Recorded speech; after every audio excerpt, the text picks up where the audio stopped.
Assalamualaikum warahmatullahi wabarakatuh. Perkenalkan, nama saya Nurlika Syafitri. NIM saya F2018-0107. Saya dari kelas B2 Farmasi. Pada video ini saya akan menjelaskan kepada teman-teman semua mengenai apa itu sediaan parenteral. Sediaan parenteral. Apa sih sediaan parenteral?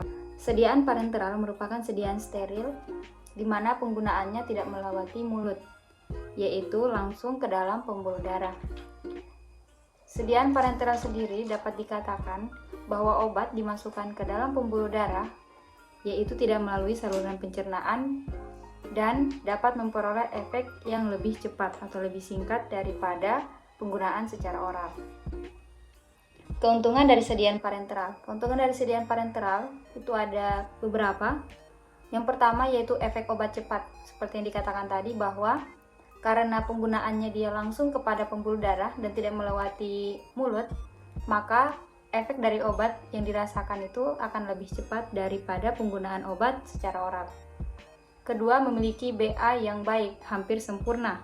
B yang dimaksud di sini adalah bioavailabilitas. Jadi penggunaan dari sediaan parenteral ini dapat memperbaiki bioavailabilitas dari sediaan yang dikonsumsi dan juga bahkan hampir sempurna. Ketiga yaitu menghindari obat rusak pada saluran pencernaan, di mana karena obat parenteral tidak dikonsumsi melalui mulut dan tidak melewati lambung dan organ lainnya, maka proses dari parenteral ini tidak sama sekali dipengaruhi oleh enzim-enzim pada saluran pencernaan. Keempat yaitu penggunaan bisa pada pasien yang tidak sadar, di mana penggunaan parenteral dapat digunakan pada pasien yang sedang dalam keadaan pingsan, koma, ataupun tidak sadarkan diri karena langsung dapat disuntikan pada tubuh pasien. Kelima, obat bisa diberikan kepada pasien untuk anestesi. Dan keenam, yaitu obat bisa diberikan untuk terapi keseimbangan dari elektrolit. Kekurangan dari sediaan parenteral. Di samping keuntungan-keuntungan tadi, tentu saja ada kekurangan dari sediaan parenteral ini. Yang pertama yaitu efek toksisitasnya sulit untuk dinetralkan apabila terjadi kesalahan dalam pemberian obat. Karena sediaan parenteral ini langsung masuk ke dalam pembuluh darah, maka jika terjadi kesalahan dalam pemberian itu sangat sulit untuk dinetralkan karena langsung masuk ke dalam pembuluh darah. Tidak seperti obat-obat yang diberikan secara oral. Yang kedua yaitu pemberian sediaan parenteral sangat berkaitan dengan ketentuan prosedur aseptis, sehingga rasa nyeri pada penyuntikan tidak dapat dihindari. Berbeda dengan sediaan yang dapat diberikan secara oral, di mana dapat diperbaiki dengan cara menambahkan perasa atau pemanis sehingga dapat nyaman pada saat dikonsumsi. Penggunaan sediaan parenteral ini tidak dapat dihindari rasa nyeri ketika disuntik. Seperti itu. Yang ketiga yaitu pemberian obat secara parenteral susah untuk mengubah efek fisiologisnya karena obat sudah berada dalam sirkulasi sistemik. Dan yang keempat yaitu sediaan parenteral merupakan sediaan yang mahal. Seperti yang kita ketahui, beberapa atau kebanyakan dari sediaan steril itu memang sedikit lebih mahal daripada sediaan oral lainnya. Berikutnya yaitu persyaratan sediaan parenteral. Ada beberapa persyaratan dari sediaan parenteral ini. Yang pertama yaitu kandungan sesuai etiket, di mana maksudnya adalah sesuaian antara kandungan bahan obat yang ada dalam sediaan dengan pernyataan tertulis pada etiket dan tidak terjadi pengurangan ataupun penambahan kualitas selama penyimpanan. Akibatnya kerusakan obat secara kimiawi dan sebagainya. Kedua yaitu penggunaan wadah yang cocok, di mana penggunaan wadah yang cocok sangat penting sehingga tidak hanya memungkinkan sediaan tetap steril, tetapi juga dapat mencegah terjadinya interaksi antara bahan obat dengan material dinding yang digunakan sebagai wadah. Ketiga yaitu aman secara toksikologi. Dan yang keempat yaitu tersatukan tanpa terjadinya reaksi. Kelima yaitu steril bebas kuman, yaitu seperti yang dikatakan tadi bahwa sediaan parenteral adalah sediaan yang steril, jadi harus bebas dari kuman dan juga bebas virogen.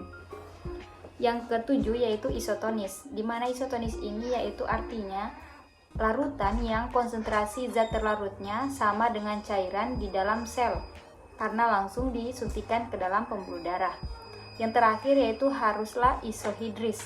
Isohidris sendiri yakni adalah di mana larutan yang digunakan, pH larutan yang digunakan sebagai injeksi itu haruslah sama dengan pH darah dan cairan tubuh yang lain, yaitu dengan pH 7,4.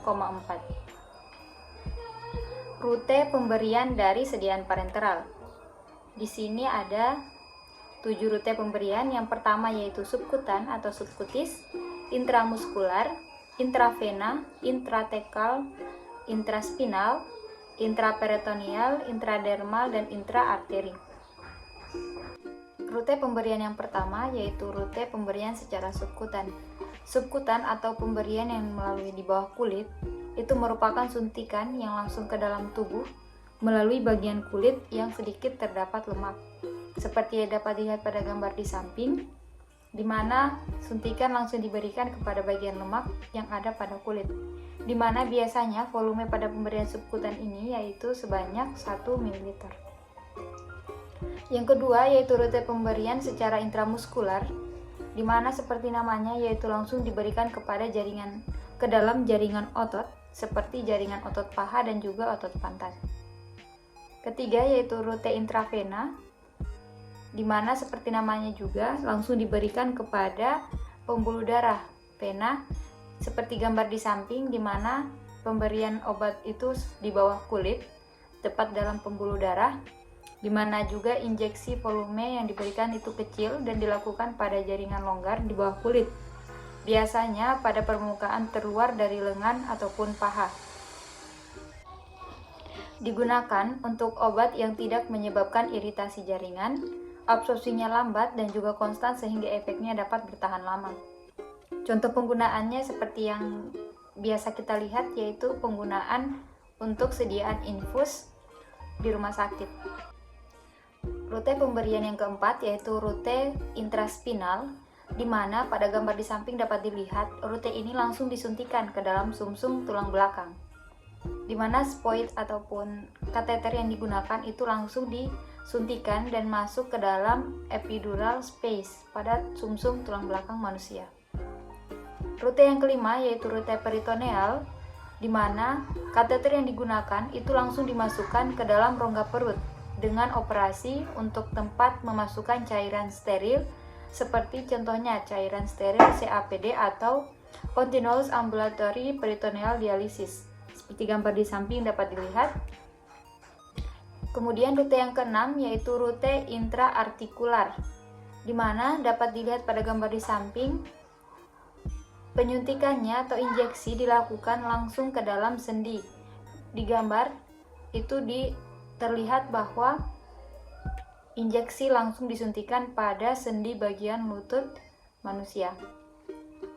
Dan yang terakhir yaitu rute intradermal, di mana rute ini biasa digunakan untuk pengecekan alergi terhadap antibiotik ketika akan digunakan dalam bentuk injeksi. Terlebih dahulu dicek dengan rute ini untuk melihat apakah si pasien itu alergi terhadap antibiotik yang akan diberikan atau tidak. Penyuntikannya yaitu disuntikan pada bagian kulit yang tidak sampai ke bagian lemak seperti intrasubkutan tadi. Selanjutnya yaitu rute pemberian obat secara parenteral, di mana di sini dijelaskan ada 4. Yang pertama yaitu intramuskular dengan posisi spoid atau injeksi yaitu 90 derajat. Kemudian yang kedua ada intrasubkutan dengan posisi spoid atau injeksinya itu 45 derajat. Yang ketiga yaitu intravena dengan posisi spoid 25 derajat. Dan yang terakhir ada intrakutan dengan posisi spoid 10-5 derajat. Sediaan parenteral volume kecil. Sediaan parenteral volume kecil yaitu termaksud dalam kategori sediaan di mana volume injeksi yang digunakan yaitu ampul 1 mili, 2 mili, 3 mili, 5 mili, dan 20 mili. Ataupun volume dalam vial yaitu 2 mili, 5 mili, 10 mili, 15 mili, dan paling banyak yaitu 30 mili. Di mana sediaan ini dapat digunakan untuk penyuntikan ataupun injeksi secara intramuskular, intravena, intradermal, subkutan, intraspinal, dan juga intratekal.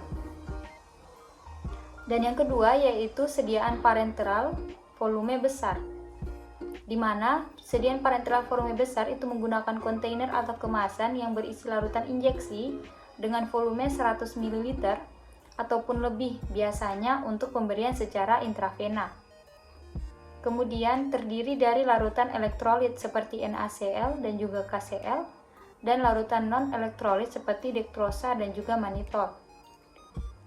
Selanjutnya larutan intravena yang digunakan dengan penggunaan khusus yang biasanya digunakan dalam larutan dialisis peritoneal, larutan antikoagulan, sitrat dektrosa, dan juga lain-lainnya.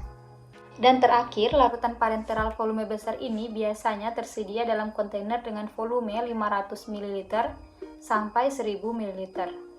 Jadi perbedaan dari sediaan parenteral volume kecil dan volume besar itu dapat dibedakan dari larutan parenteralnya, di mana untuk parenteral volume kecil sendiri itu biasanya dari volume 1 mili sampai 20 atau 30 mili.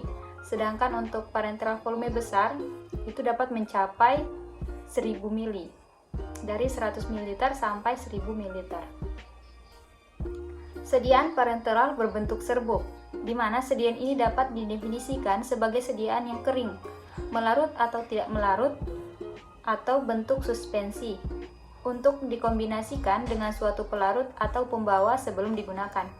Jadi sediaan parenteral berbentuk serbuk ini adalah sediaan yang nantinya akan dikombinasikan dengan pelarut atau pembawa yang sesuai sehingga dapat digunakan.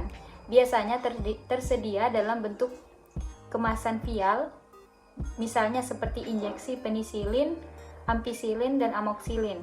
Ini adalah jenis-jenis injeksi antibiotik yang biasa digunakan. Karakteristik dari sediaan parenteral.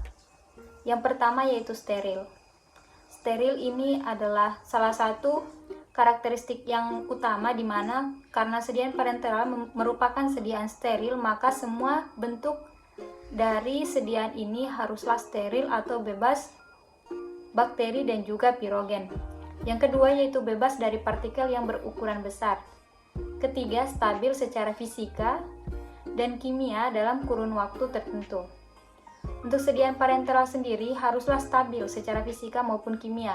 Mengapa? Karena sediaan ini adalah sediaan yang langsung dimasukkan ke dalam pembuluh darah, sehingga kestabilan dari sediaan itu merupakan hal yang sangat penting dan juga merupakan faktor yang harus sangat diperhatikan. Faktor-faktor farmasetik yang mempengaruhi pemberian dari obat secara parenteral. Yang pertama yaitu kelarutan obat dan volume injeksi. Kedua, karakteristik bahan pembawa. Keempat, pH ataupun osmolaritas larutan injeksi. Kelima, jenis bentuk sediaan obat. Dan terakhir, komposisi dari formulasi yang digunakan. Evaluasi biofarmasetika sediaan obat dengan rute obat yaitu parenteral. Yang pertama yaitu uji pirogen atau uji patogen ataupun bakteri yang terdapat dalam sediaan, kemudian potensi ataupun kadar.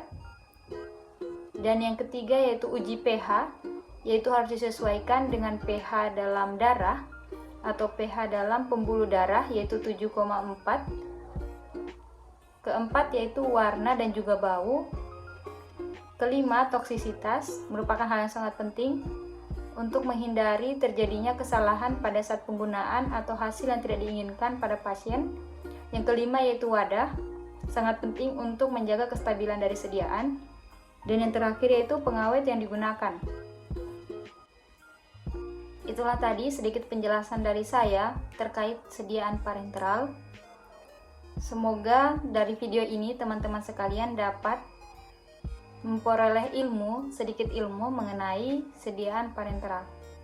Lebih dan kurangnya mohon dimaafkan. Saya akhiri. Assalamualaikum warahmatullahi wabarakatuh.